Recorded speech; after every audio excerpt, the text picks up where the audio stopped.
I'm Colleen. I just turned 22 a couple days ago, and I'm a senior in pharmacy school. And I used to come here as a kid. I came here actually as an Indian maiden when I was really little. And then I came as a camper. And then I took a while off because I worked real summer jobs, I guess. Worked in a pharmacy and all that. And then I was like, you know what? I don't want an internship. I was like, I just want to come back to camp. So that's what I did, because last summer I was like, this is the last summer I can do whatever I want. And then turns out this summer I'm doing the same thing. I'm just going to work for a month in a pharmacy and then come back and work at camp because I had such a good summer. Well, I was a SILT, and then I was like, you know, I kind of am done with camp. And so I took a couple years off, and both my neighbors were counselors. And they would come back from their summer, and I was just like, you know what? I miss camp so much. So I was like, I'm going to apply and go back. So I did. The thing that, I came back to camp because I missed it so much. I missed the environment. I missed having, I only came for 2 weeks, but that 2 weeks of feeling just amazing, you know, everyone is so nice. You kind of feel like there are no other problems in the world, and I just missed everyone caring about you and just everything about camp. Just that week of being able to forget who you are, what face you have to put on to the rest of the world, and just being able to be completely yourself and be as crazy as you want. Did you have to wear makeup every day? No, I never wore makeup, and I worked with the Pathfinder girls who are all 15 and, you know, wanted to get up and straighten their hair and, well, shower even, and put on makeup. And me and my partner were just like, if you guys want to get up that early, you can find your own alarm. Because if we wake up at 7 o'clock and we put our hair in a ponytail and we go to campfire, or not campfire, flagpole. So it was definitely, I don't think I ever wore makeup. I mean, Davey didn't even recognize me from camp. And I said, actually, no, I do know how to shower, and I do know how to put makeup on, believe it or not. I definitely think that this helps me in life in general. I mean, it doesn't really obviously relate to pharmacy, and it doesn't, you know, when I go for an internship and they ask, have you ever worked in a pharmacy? I'm like, no, but you know what? I've worked at a summer camp. But I went and I talked with my advisor before I applied for a job, and I was like, I'm going to work at a summer camp. I know it's not an internship. And he was actually like, that's probably a really good idea. Just the people skills you develop. And, you know, pharmacy isn't just about, I know a lot of people don't believe it, it's not just about counting pills, but it's about caring and compassion and dealing with people. And that's just something that you definitely learn a lot of at camp. Just being able to relate with people, relating with people having a hard time, or, you know, teaching. You can definitely relate it back to pharmacy.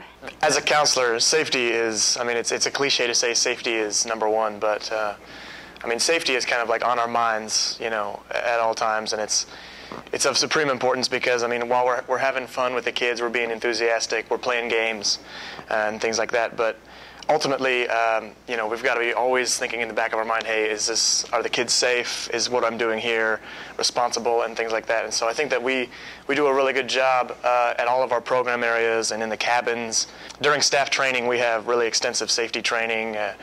At all the program areas we have, we're trained to do, you know, respond in all sorts of things, especially like the water areas, the pool, the lake, the river. We're taught, you know, how to respond to an emergency. Our lifeguards are really well trained. They're always on the ball. They're on the scene. They do a great job. I guess that's how you can tell the difference between the counselors and the campers, is everyone's there to have a good time, but it's the counselors who are concerned about safety. It's the ones who are checking the harnesses when they do high ropes courses, making sure that they're at football clinic in their shoes, making sure that if they're in a water clinic, they've passed their swim check. And we do have a swim check where the first day you swim and the lifeguards evaluate and pick out the stronger swimmers and then the weaker swimmers who should probably stay in the shallow end. And they also give them swim lessons as one of their clinics if they want it. I guess it's just every counselor can imagine, you know, a worst case scenario. So we do our best to make sure that never happens. And we do a good job, I think, of keeping it kind of we're not overbearing with safety, where the kids still have an amazing time, but are constantly being supervised, constantly, you know, have the right equipment, and just, I think, even though they're doing kind of something might seem risky, you know, doing a zip line across the lake or doing riflery or archery, they're so safe while they're doing it just because everyone is so trained and so certified before we're even allowed to teach those clinics. At camp, during staff training and stuff, we're like extensively trained how to deal with bullies. That potentially there are kids who will, verbally or even physically abuse their cabin mates and things like that. They try to.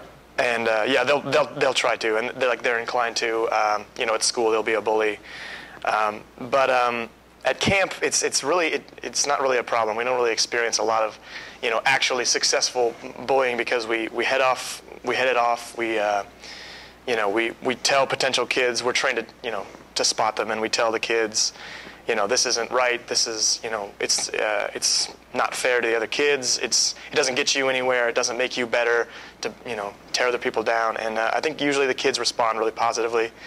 The way girls bully is entirely different than the way boys do it. They do it very passive-aggressively, and it's very hard to spot.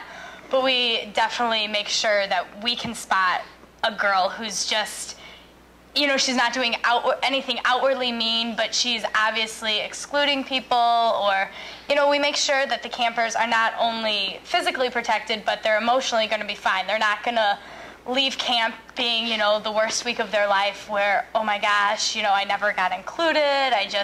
We are definitely trained to spot those girls who are being, like a queen bee or, just over-aggressive and trying to control the cabin. The counselors are very good at spotting that girl, and if there's one girl who maybe isn't as outgoing or is kind of quiet, the counselors know to pick her out, and what they'll do is they'll be like, okay, you're going to be the leader of this activity, or you're going to teach this to the cabin. I know we can especially do it with the older girls.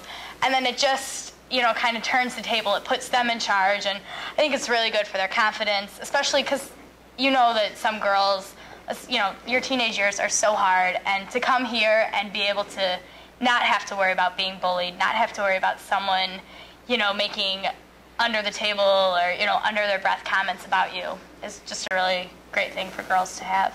Some kids, are inclined to be outgoing. Some are kind of introspective. Some kids, have a problem with relating to other campers, and some of them are, sometimes the victim of bullies or whatever. But I think that when they get to camp, they realize that everybody's nervous the first day. Nobody really knows each other unless they, came with a friend, which happens sometimes. But nobody really knows each other. Everybody's nervous, and it's sort of this. You get a chance to become whoever you want to be. You can kind of, even the kids who are introspective and aren't very outgoing, they sort of oftentimes discover themselves. They can kind of become more, even if not the first couple of days. They learn it through clinics, because in the clinics, everybody has an opportunity to achieve and succeed. In the cabin, the counselors have to strive all the time to make a dynamic that is positive for everyone. Everyone gets to participate. Everybody gets to be a leader. Everybody's popular. Everybody gets attention. And so I think that what you usually see is that the kids on the first day who you kind of pick out, and you're going to say, this kid is going to have some trouble, really being outgoing and having a lot of friends. They always, by the end of the week, have really developed. Everybody's their friend. These kids often are the most, I shouldn't say successful, but they have the best time sometimes, because they came from somewhere where they weren't the most popular kid, and then they go to camp and everyone is popular and cared for and loved. And I think that camp has a really special way of doing that. The first day, they can sign up for clinics, and clinics range from doing arts and crafts to learning dances, doing high ropes, swimming, diving. I mean, there's so many different clinics. So the kids have an opportunity to pick which ones they want to do for the week. And then also they have cabin activities, and they can always give their counselor, the counselor will ask, do you guys want to go on a float trip? Do you want to do mud hikes? Do you want to play kickball? So the kids kind of can decide how they want their week to shape up. They definitely have a lot of input. And then I find that some girls are like, oh no, no mud hikes, no mud hikes. That's all we do. We don't want to do a mud hike. And then, they'll get signed up for a mud hike, and they all just have a blast getting, dirty and then going to the lake, and just, I think they find things that they thought they would never want to do. They get signed up for that clinic or whatever. They just find a whole new part of themselves that they didn't think they had.